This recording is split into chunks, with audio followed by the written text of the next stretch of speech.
Hello and welcome back. This is video number 3, and we're going to talk about the general settings of WooCommerce. Now, before we talk about that, I want to show you the basics of installing WooCommerce and, of course, getting your WooCommerce theme. We talked about WooCommerce themes in the previous video, but I assume that at this point you have it on hand. Okay, so first things first, you want to log into your WordPress administrator dashboard, as you can see here. So next up, you want to go to plugins, add new, click upload plugin, and of course you're going to see this box here. So what you're going to do is down here, you're going to type in the keyword WooCommerce. Now, if you've already downloaded WooCommerce, the plugin, you can also choose file, install now, and go through this route here. But the simplest route is simply to type in the keyword. As you can see here, what I've done here, WooCommerce, and of course you'll see this here. Next up, click install now.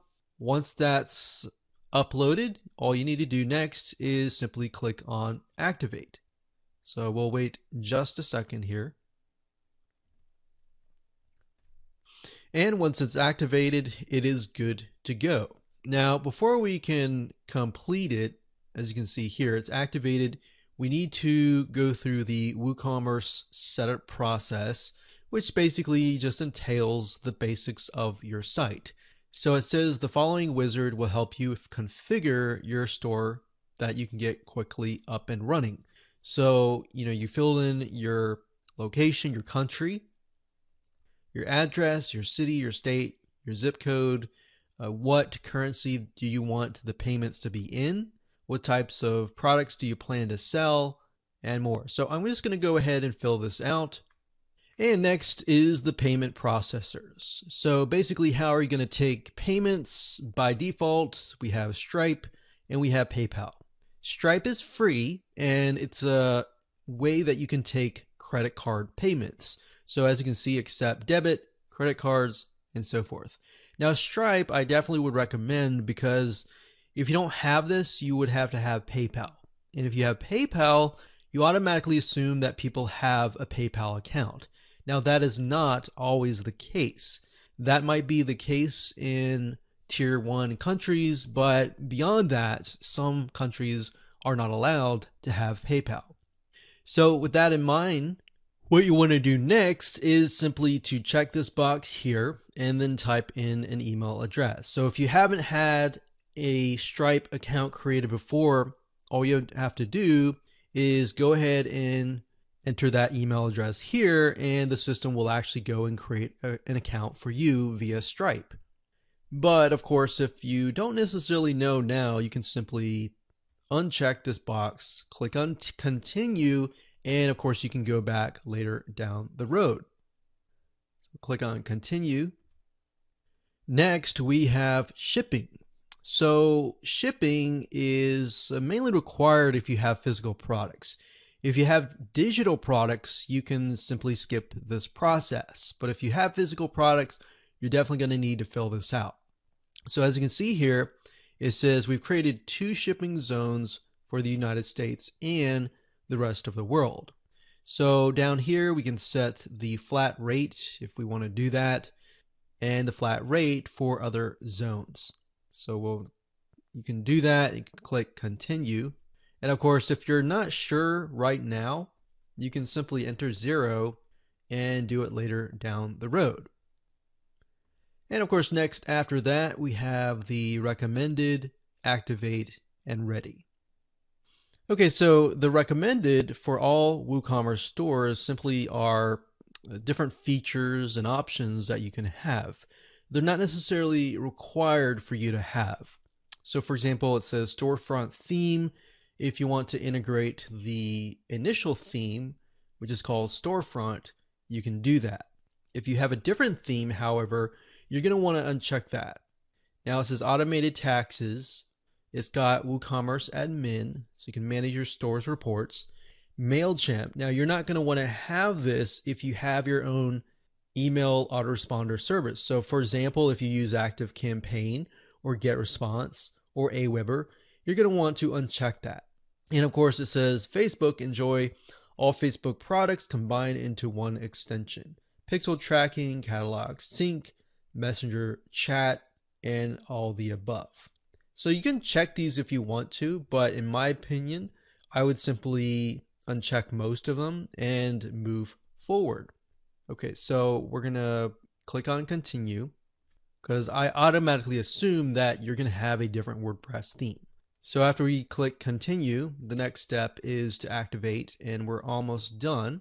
So it says connect your store to Jetpack. In my opinion, however, don't install Jetpack because it has a lot of things that you don't necessarily need. So we're going to click skip this step. Okay, so it says the next step is to create some products, which we'll talk about in just a minute. I'll show you that later. And everything is ready. So let's go ahead and click on View Dashboard. And let's just go back to the WordPress Administrator dashboard. So to access the WooCommerce plugin, all we need to do is go under here and here. Products are located under a different sidebar option called Products. They're not located under the WooCommerce section. All right. So in this video, we're going to talk more about this section right here. Now, in terms of installation of the theme, I want to show you that right now before we move forward. The WordPress theme is going to be installed under Appearance. So if you have to go to Appearance and then Themes, and then you'll need to find the theme, either by adding new, click Upload Theme, choose File, find the file, click Install Now, and go from there. So that's what you would most likely do if you have a WooCommerce theme that is separate and you've purchased that via maybe ThemeForest, via Creative Market, and more. Okay, so in this case, we've already installed the theme. In fact, it's a free theme called Deli right here. So what I'm going to do is click Activate. And here we go. So the theme has been installed and we're good to go. Now, different WordPress themes for WooCommerce will be different. So it really depends. So I can't really show you the theme that we're using because it's going to look totally different than ours. But the basics are, once you've installed the WooCommerce theme, you can simply go to Customize and of course customize the header, the footer, the images, and more. And a lot of times the WordPress WooCommerce theme will come with documentation to walk you through step by step as to how you can customize that particular theme. Now, that out of the way, let's go back to WooCommerce here. So we'll go over here. And here we go. So if you look at WooCommerce initially, you're going to see the performance reports, the charts, and more.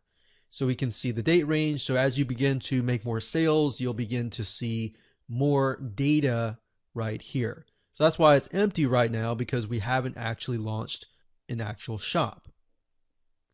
But this gives us a good idea of what is selling, what is not selling, and what our customers really want, so that you can focus on that. So if you go under orders here, we don't see any orders right now. But when we receive orders, you'll need to just go to WooCommerce orders and you'll see them all here. In terms of coupon codes, if you've created a product and you want to create a coupon code, then you can come here, you can create your first coupon, like so. You can enter a custom coupon code if you want to, or you can simply click on generate coupon code and it'll generate a random coupon code for you. So you could do that, or you could type in something like Black Friday, maybe 50, saying 50% off, something like that. So it's really up to you. You can either do customized or you can do random. Now, if you scroll down, as you can see here, it says general discount type. It's a fixed cart discount, meaning it's a one-time percent discount, maybe 50%, which can vary depending on how much somebody actually buys, and then fixed product discount. So the difference between cart discount and product discount is only focused on a very specific product, whereas a fixed cart discount is focused on everything that is in the cart. Obviously, if you choose that, then what we need to do here is, let's say we're going to do a coupon count of $50. And you can either specify that you want the coupon to expire, or you can leave it blank if you don't want it to expire. So usage restriction basically restricts how many times the coupon can be used. Now, because it's a product-based coupon code, we want to make sure that we select the products. But obviously in this case, we don't have any products created, but you're simply going to select the product. So once you add the products, you'll be able to see the products that are located here. You can also exclude products that you don't want to be included within the coupon. You can enter maybe a whole category has a coupon code, and you exclude categories if you want to.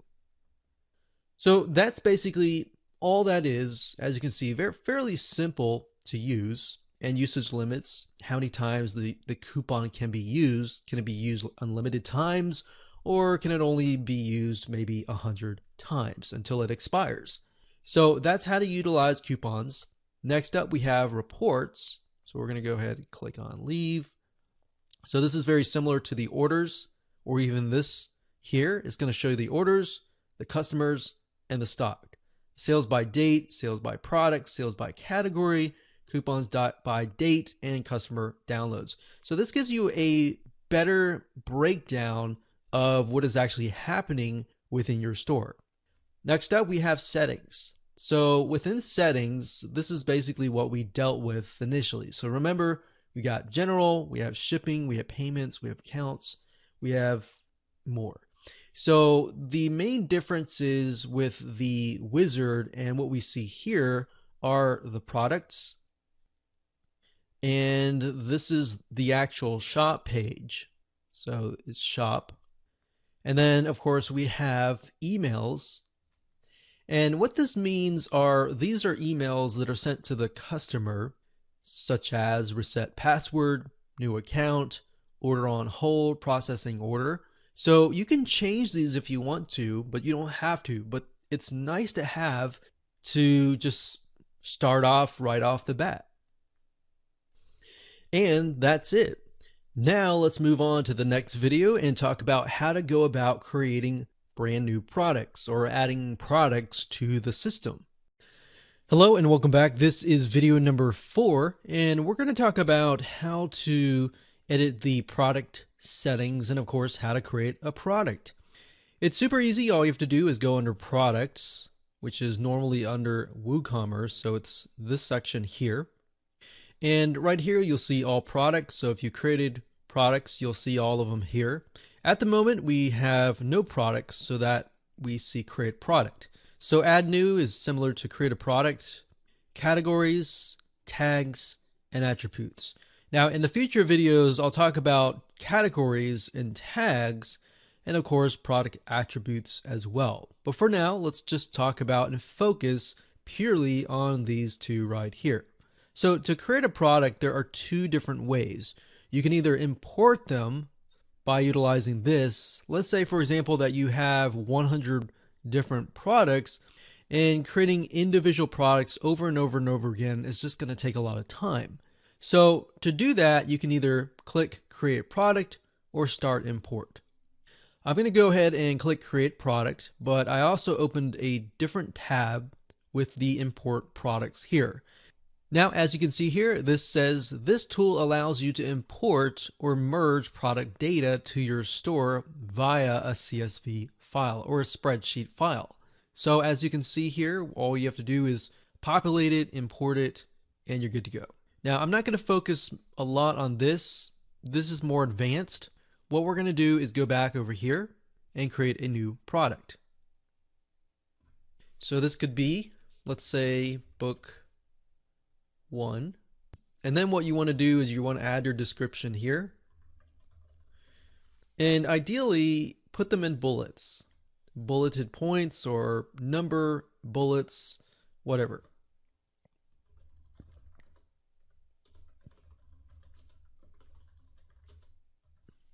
So something like that. And of course, down here, you can actually put the price. So it says product data, simple product. So if you're just adding one product, it's going to be a simple product. If you have a group of products, it's going to be this one here. Now you also want to specify, is it virtual or is it downloadable?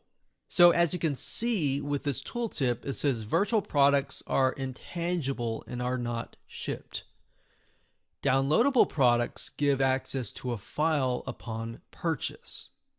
So if you're trying to sell, let's say, for example, an ebook or a video, it's going to be downloadable. All right. If it's not, it will be virtual. So if it's physical, of course, you want to leave these unchecked. Now, if you do downloadable, it gives you the option to add a file, like in a PDF or a video course or something. But if you want to enter the URL, you would need to have some sort of extension that allows you to integrate digital products. But for now, to keep it simple, you can simply upload the file here. And of course, it says download limit and download expiry. Okay, so after that, you can go to inventory, and it has the SKU. If you have something like a physical product, you can put in stock status, in stock, out of stock, or on back order, sold individually. And of course, shipping. Shipping is only needed if you have a physical product. If you have a digital product, it's definitely not needed. Linked products like upsells or cross sells, meaning things that are related, but you can get people to buy more, basically. So cross sell, on the other hand, would be something that is related. So let's say, for example, that you are selling something like a water filtration system. A cross sell could be something related to that, such as maybe the filters or a different type of something that is actually needed. Of course, you can scroll down and enter the product description. Now, attributes, will focus on that at a later video. But for now, that's the basics of adding a product. Now, to the right-hand side, you can also add categories, product tags, which we'll talk about later, but you also want to set a product image. So whatever enticing image that you have describing that product, you'll want to upload it right here. And of course, once you're done, you can simply click on publish. Now, before we go, I'm just going to simply enter some prices here. So we'll say regular price is $30, sale price is about $10. And we will simply click publish, and we are good to go. Hello and welcome back. This is video number 5, and we're going to talk about how to organize your products. So as you begin to add more and more products over the course of weeks, months, or even years, things are going to become disorganized. It's going to be very hard for you to find, and of course your customers to find, unless you have a system in place initially and of course in the long term to make things easier to find. So that's what we're going to talk about in this particular video. And to do that, there are several different options that you can take. Now, as we mentioned earlier, we have categories, we have tags, and of course we have attributes. Now, attributes are a little bit different. So we're going to focus mainly on categories and tags. Now, you can also access them via the right-hand sidebar of each and every single one of your products. So on the right-hand side, you can see product categories, and of course, you can see product tags. Now, it's going to be the same thing, except for this location here is going to show you all of your categories and of course all of your tags. Whereas this one over here, this allows you to specify how this product is categorized in a category or within the tags. So if we go to product categories, you can see a list here. And of course, when you see product tags, you're going to see a list here. Now, it's a good idea to have it written down on paper or have an idea of where things fit, and to try to create those product categories ahead of time and then create the product tags ahead of time. So as you begin to add your products, you're not thinking of categories when you're adding products, but instead you have the categories already created. So let's create an example here. let's say, for example, that we want to create products and focus on products in a specific niche. And let's say, for example, that niche is about water filtration. So if we take a look at different categories, we have maybe water filters, or we can just say filters. Let's say that the whole site is about water filtration. So we have filters, and the slug is going to be the user-friendly URL version. So you can say something like water-filters.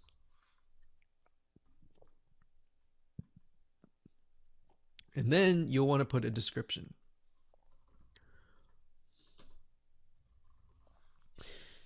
Now, of course, you also want to upload a thumbnail if you can. If you can't, no big deal.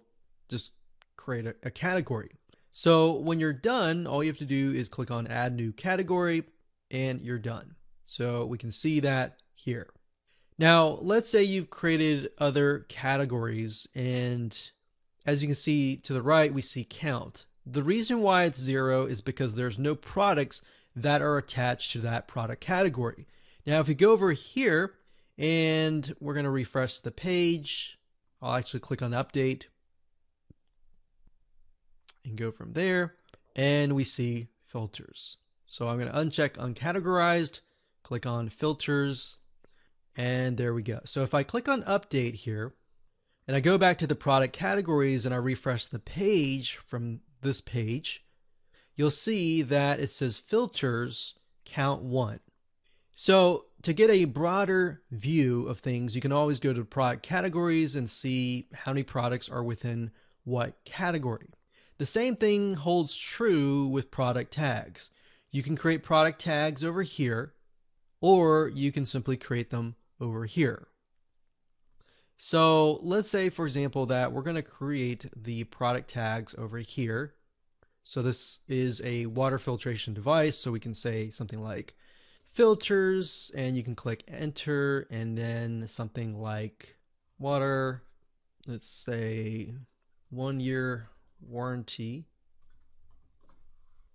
Now, when you click on update, even though we created the product tags on this location over here, they will appear under the tags over here. So as you can see, it says filters, 1-year warranty, water, count 1, 1, and 1, meaning there's one product within this tag here. One here, one here, and one here. So I wanted to show you that so that it allows you to see that you can create tags and categories via the product section, and also within the product tag section and within the product category section. So that's how easy and simple it is to create an organized system for your products. Hello and welcome back. This is video number 6, and we're going to talk about product attributes. Now, here's what I mean by product attributes. To give you the best example, I'm going to go to a site called Alibaba.com. I did search for a t-shirt. T-shirts are a great example of this. So you have size and you have color. Underneath size, we have things like small, medium, large. Color, we have all sorts of different colors. Now, what I want you to understand is these are the attributes. So size is the attribute. Color is the attribute. What are these? These are what we call values. Now, the reason why I'm telling you this is because that is what it's called under WooCommerce. So if we were to go under here, and let's just refresh this page, you can do it of two different ways. You can go under attributes and add them there, or you can add them on the actual product that you're editing. I like to do it on the product that I'm editing because I can add the values. And under attributes, you can only add the attributes. So think of attributes kind of like a category of product attributes. So we have color and size. Since we're dealing with like water filters, we can have size.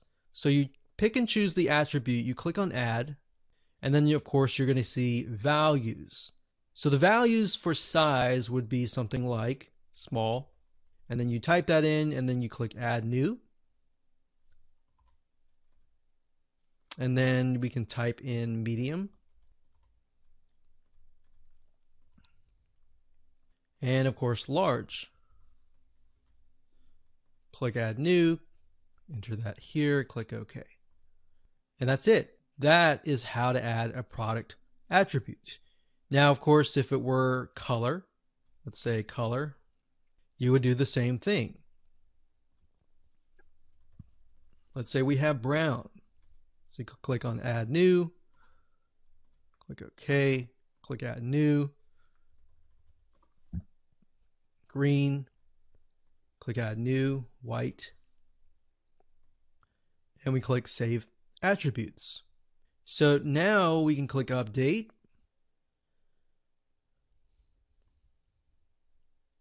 And there we go. So we go under attributes, we can see that we have large, medium, small. Under color, we have a variety of different colors. And that's it.